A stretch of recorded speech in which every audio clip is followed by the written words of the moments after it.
ഞാൻ വയനാടാണ് എൻ്റെ സ്ഥലം. വയനാട്ടിൽ പനമരം. എനിക്കിങ്ങനെ ഇതേപോലെ ഷുഗർ ഉണ്ടായിട്ട് ഞാൻ ഇബ്രാഹിം വൈദ്യരെ കാണിക്കുകയും അൽഹംദുലില്ലാ കാലിനൊരു ചെറിയൊരു മുറി, അത് ഉണങ്ങുന്നേ ഇല്ല. 12 വർഷമായി. പിന്നെ മുറി ഉണങ്ങുന്നേ ഇല്ല, അതിങ്ങനെ ഇതാവും, പിന്നെയും അഴുകും, പിന്നെയും ഇതാവും, അങ്ങനെ അങ്ങനെ കളിച്ച് ലാസ്റ്റ് പിന്നെ ഇബ്രാഹിം വൈദ്യരെ ഇതിൽ വീഡിയോ കണ്ട് ഞാൻ എന്ത് ചെയ്ത്, മൂപ്പരോട് സംസാരിച്ച് മൂപ്പര് എനിക്ക് കൊറിയർ വഴി മരുന്ന് അയച്ചു തന്ന്. മൂപ്പരെ നേരിട്ട് ഇതുവരെ ഞാൻ കണ്ടിട്ടില്ല. എന്നാലും അൽഹംദുലില്ലാ മൂപ്പര് പറഞ്ഞ പോലെ പഥ്യത്തിൽ നിൽക്കുകയും ഇങ്ങനെ 10 ദിവസം മരുന്ന് കുടിക്കുകയും ചെയ്ത് ഷുഗർ അൽഹംദുലില്ലാ നോർമലായി. മുറിയും അൽഹംദുലില്ലാ ഒരു 90% എന്തായിട്ടുണ്ട്. അൽഹംദുലില്ലാ റാഹത്തായി 10 ദിവസം കൊണ്ട്. അപ്പോൾ അൽഹംദുലില്ലാ റാഹത്ത് തന്നെയാണ്, ശരീരത്തിനും എല്ലാത്തിനും ഒരു ഉന്മേഷം എല്ലാം ഉണ്ട്.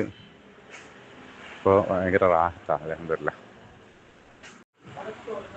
ഞാൻ ഒരു ഷുഗർ ഉള്ള ഒരാളായിരുന്നു. എൻ്റെ കാലിനൊരു ചെറിയ മുറിയൊക്കെ ആയിട്ട് ഇങ്ങനെ ഇബ്രാഹിം വൈദ്യരെ മരുന്ന് കുടിക്കുകയുണ്ടായി. 10 ദിവസം ആകുമ്പോൾ തന്നെ എനിക്ക് നല്ല അൽഹംദുലില്ലാ നല്ല വ്യത്യാസം വന്നു.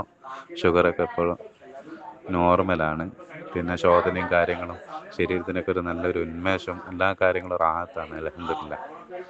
മൂപ്പര് പറഞ്ഞ മാതിരി വൈദ്യർ പറഞ്ഞതുപോലെ പഥ്യത്തിൽ നിന്നതുകൊണ്ട് അൽഹംദുലില്ലാ റാഹത്തായി. മൂപ്പര് തന്ന പഥ്യം കറക്റ്റ് ഇന്ന് വരെ. ഇന്ന് 11ാമത്തെ ദിവസമാണ്. 10 ദിവസമാണ് ഞാൻ കുടിച്ചത്. ഇനി അങ്ങോട്ടൊക്കെ ഇൻഷാ അള്ളാ കണ്ടിന്യൂ ചെയ്യണം. എന്നിട്ട് ഒന്നും കൂടി ഇപ്പോൾ വൈദ്യര് പറഞ്ഞ് മരുന്ന് നിർത്തിക്കോളാൻ. ഇപ്പം അത്രയും 92ആയി എനിക്ക് ഷുഗറുള്ള. പിന്നെ 140 130 ഉണ്ടായിരുന്നു ഫാസ്റ്റിങ്ങിൽ. അപ്പോൾ എന്തായി, ഇപ്പോൾ ഇംഗ്ലീഷ് മരുന്ന് നിർത്തിക്കോളാം വൈദ്യര് പറഞ്ഞിട്ടുണ്ട്.